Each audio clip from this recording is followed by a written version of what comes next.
మన దేశ భవిష్యత్తుని మార్చే ప్రతి నిర్ణయం కూడా పార్లమెంట్లోనే తీసుకుంటారు. అయితే బేసిక్గా పార్లమెంట్లో రెండు సభలు ఉంటాయి. ఒకటి లోక్సభ, ఇంకొకటి రాజ్యసభ. గవర్నమెంట్ ప్రపోజ్ చేసే ఏ బిల్ అయినా ఒక చట్టంగా మారి దేశంలో అమల్లోకి రావాలంటే ఆ బిల్ లోక్సభ అండ్ రాజ్యసభ ఈ రెండు సభల్లో ఆమోదం పొంది రాష్ట్రపతి అనుమతి వచ్చిన తర్వాతే అది ఒక చట్టంగా మారుతుంది. కానీ ఇక్కడ ఉన్న ట్విస్ట్ ఏంటంటే లోక్సభలో ఉన్న ఎంపీలని మనం డైరెక్ట్గా ఎన్నుకుంటాం, కానీ రాజ్యసభలో ఉన్న ఎంపీలని మనం డైరెక్ట్గా ఎన్నుకోము. రాజ్యసభ ఎంపీలని మనం డైరెక్ట్గా ఎన్నుకోకపోయినా సరే వాళ్ళకి చట్టాలు చేసే అధికారం ఇస్తున్నాం, కొన్ని బిల్స్కి ఆమోదం రాకుండా అడ్డుకునే హక్కు కూడా ఇస్తున్నాం. సో ఇక్కడ క్వశ్చన్ ఏంటంటే అసలు ఒక లోక్సభ ఎంపీకి ఒక రాజ్యసభ ఎంపీకి మధ్య ఉండే తేడా ఏంటి? ఎవరికి ఎక్కువ పవర్స్ ఉంటాయి?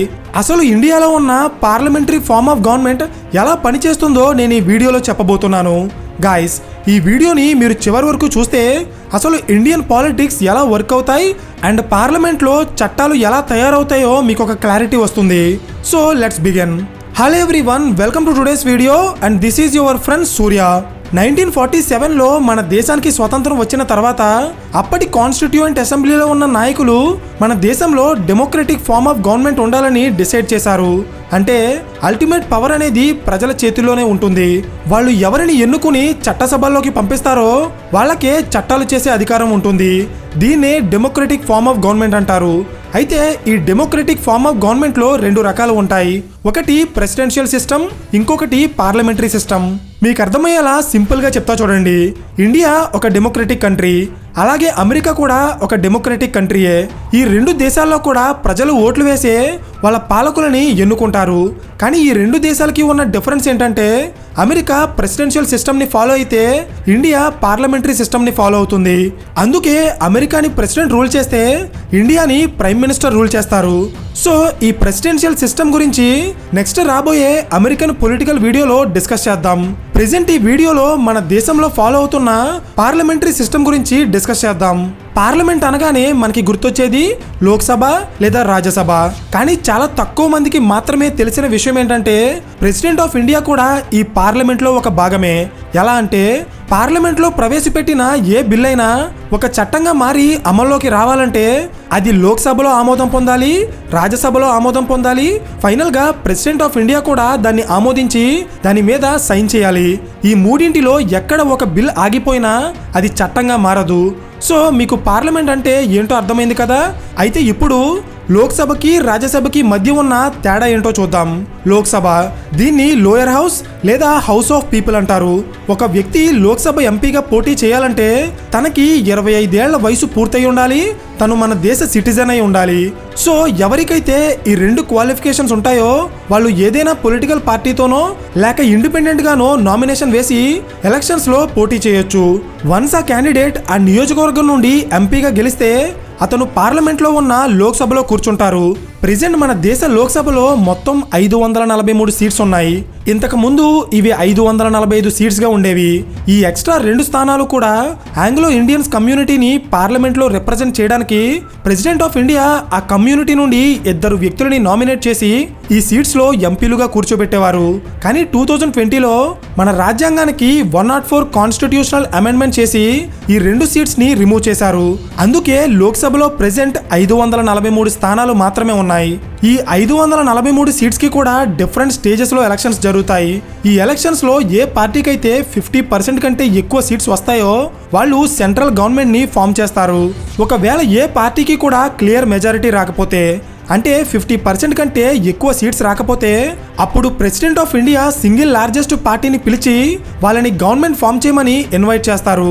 అంటే ఏ పార్టీకి అయితే ఎక్కువ సీట్స్ వస్తాయో వాళ్ళని వేరే పార్టీల యొక్క సపోర్ట్ తీసుకుని గవర్నమెంట్ ఫామ్ చేయమని అడుగుతారు. ఒకవేళ అలా కూడా ఎవరు ప్రభుత్వాన్ని స్థాపించలేకపోతే అప్పుడు చివరి అస్త్రంగా రీఎలక్షన్కి వెళ్తారు. అర్థమైందా? ఇది లోక్సభకి సంబంధించిన ఎలక్షన్ సిస్టమ్. వన్స్ ఎలక్షన్స్ పూర్తయ్యి గవర్నమెంట్ ఫామ్ అయ్యాక ఏ పార్టీ అయితే గవర్నమెంట్ ఫామ్ చేసిందో ఆ పార్టీ ఎంపీలు అంతా కలిసి ప్రైమ్ మినిస్టర్ని ఎన్నుకుంటారు. సో లోక్సభ ఎలా వర్క్ అవుతుందో మీకు అర్థమైంది కదా. అయితే ఇప్పుడు రాజ్యసభ గురించి డిస్కస్ చేద్దాం. ఈ రాజ్యసభ ఎలక్షన్ అనేది కాస్త టిపికల్గా ఉంటుంది. ఎలాగో చెప్తా చూడండి. బేసిక్గా రాజ్యసభలో 245 మంది ఎంపీలు ఉంటారు. ఒక వ్యక్తి రాజ్యసభ ఎంపీగా పోటీ చేయాలంటే తను ఒక ఇండియన్ సిటిజన్ అయి ఉండాలి అండ్ తన వయసు 30 ఏళ్ళు దాటి ఉండాలి. ఇవి బేసిక్ క్వాలిఫికేషన్స్. అయితే రాజ్యసభలో ఉన్న ఈ 245 స్థానాలకి గాను 233 స్థానాలకి మాత్రమే ఎలక్షన్స్ జరుగుతాయి. మిగిలిన 12 సీట్లకి ప్రెసిడెంట్ ఆఫ్ ఇండియా కొంతమంది వ్యక్తులని డైరెక్ట్గా నామినేట్ చేసి ఫిల్ చేస్తారు. ఇక్కడున్న 233 రాజ్యసభ సీట్లకి ఎలక్షన్స్ జరుగుతాయని చెప్పాను. కానీ ఈ రాజ్యసభ ఎలక్షన్స్ లోక్సభ ఎలక్షన్స్ లాగా జరగవు. అంటే మనలాంటి సామాన్య ఓటర్స్కి రాజ్యసభ ఎంపీలని ఎన్నుకునే రైట్ ఉండదు. అయితే మరి వీళ్ళని ఎవరు ఎన్నుకుంటారు అనుకుంటున్నారా? చెప్తా చూడండి. లోక్సభకి డైరెక్ట్ ఎలక్షన్స్ జరుగుతాయి, రాజ్యసభకి ఇండైరెక్ట్ ఎలక్షన్స్ జరుగుతాయి. డైరెక్ట్ ఎలక్షన్స్లో క్యాండిడేట్స్ని మనం ఓటు వేసి ఎన్నుకుంటాం.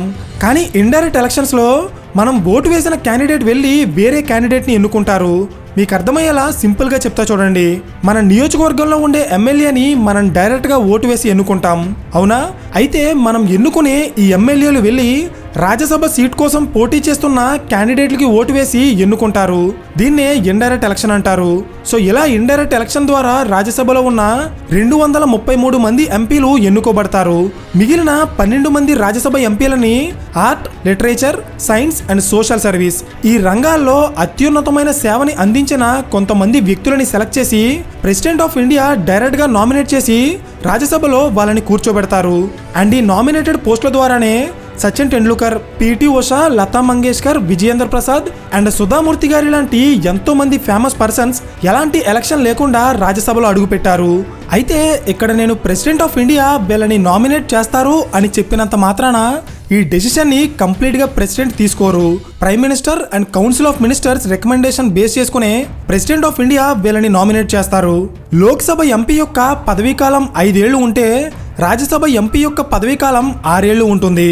అయితే ఇక్కడ మీకు తెలియాల్సిన ఒక ఇంపార్టెంట్ పాయింట్ ఏంటంటే లోక్సభకి ప్రతి 5 ఏళ్లకి ఒకసారి ఎలక్షన్స్ జరుగుతాయి. కానీ రాజ్యసభకి ప్రతి 6 ఏళ్లకి ఒకసారి ఎలక్షన్స్ జరగవు. అదేంటి, ఇప్పుడే కదా రాజ్యసభ ఎంపీ యొక్క పదవీకాలం 6 ఏళ్ళని చెప్పావు, మరి 6 ఏళ్ళు పూర్తయ్యాక అక్కడ కూడా ఎలక్షన్స్ జరగాలి కదా అనే డౌట్ మీకు రావచ్చు. కానీ దీని వెనుకున్న లాజిక్ ఏంటంటే లోక్సభ అనేది ఒక టెంపరరీ హౌస్. అందుకే ప్రతి 5 ఏళ్లకి ఇది ఒకసారి కంప్లీట్గా డిజాల్వ్ అయ్యి కొత్త వ్యక్తులు మళ్ళీ లోపలికి వస్తారు. కానీ రాజ్యసభ అలా కాదు, ఇది ఒక పర్మనెంట్ హౌస్. ఇది ఎప్పటికీ డిజాల్వ్ అవ్వదు.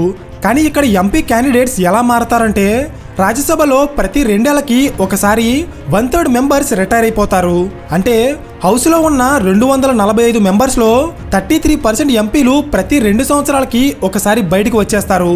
వాళ్ళ ప్లేస్లో మళ్ళీ కొత్త వాళ్ళని ఇండైరెక్ట్ ఎలక్షన్స్ ద్వారా ఎన్నుకుని లోపలికి పంపిస్తారు. అండ్ ఈ సైకిల్ ఎలా రిపీట్ అవుతూ ఉంటుంది. అందుకే రాజ్యసభ ఎప్పటికీ డిజాల్వ్ అవ్వదు. లాజిక్ అర్థమైందా?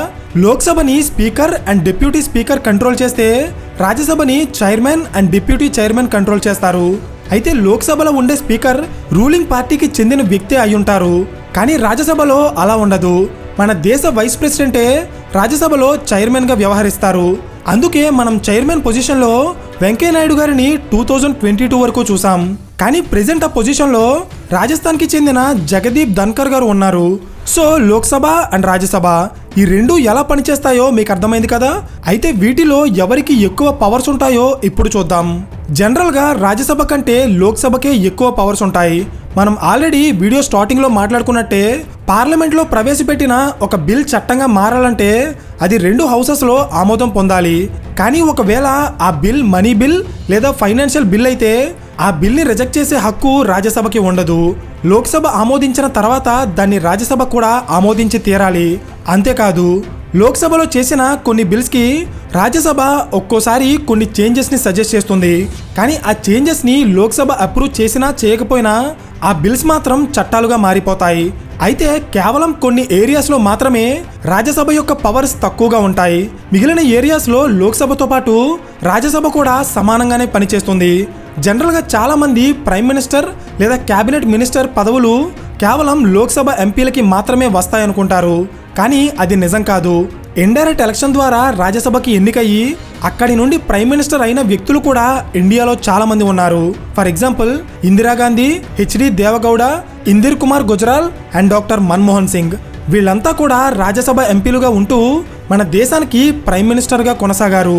దీని వెనకున్న రీజన్ ఏంటంటే మన దేశానికి ఒక వ్యక్తి ప్రైమ్ మినిస్టర్ అవ్వాలంటే వాళ్ళు కేవలం లోక్సభ నుండి మాత్రమే కాదు రాజ్యసభ నుండి కూడా రావచ్చు. అండ్ ఇక్కడ మరొక ఇంట్రెస్టింగ్ విషయం ఏంటంటే లోక్సభ అండ్ రాజ్యసభలో ఎంపీ కాకపోయినా కూడా ఒక వ్యక్తి మన దేశానికి 6 నెలల పాటు ప్రైమ్ మినిస్టర్గా కొనసాగొచ్చు. ఈ 6 నెలల కాలంలో ఆ వ్యక్తి ఏదో ఒక సభలో మెంబర్ కాలేకపోతే అప్పుడు తన ప్రధానమంత్రి పదవికి రిజైన్ చేయాలి. ఈ పవర్ని కూడా డైరెక్ట్గా మన రాజ్యాంగమే కల్పించింది. సో ప్రధానమంత్రి ఏ సభలో అయినా మెంబర్ కావచ్చు, కానీ తను ఎప్పుడూ కూడా లోక్సభకే అకౌంటబుల్ అయి ఉంటారు. అర్థమైందా? అందుకే రాజ్యసభతో పోలిస్తే చాలా విషయాల్లో లోక్సభకే ఎక్కువ పవర్స్ ఉంటాయి. ఐ థింక్ ఈ లాజిక్ మీకు అర్థమైంది అనుకుంటున్నాను.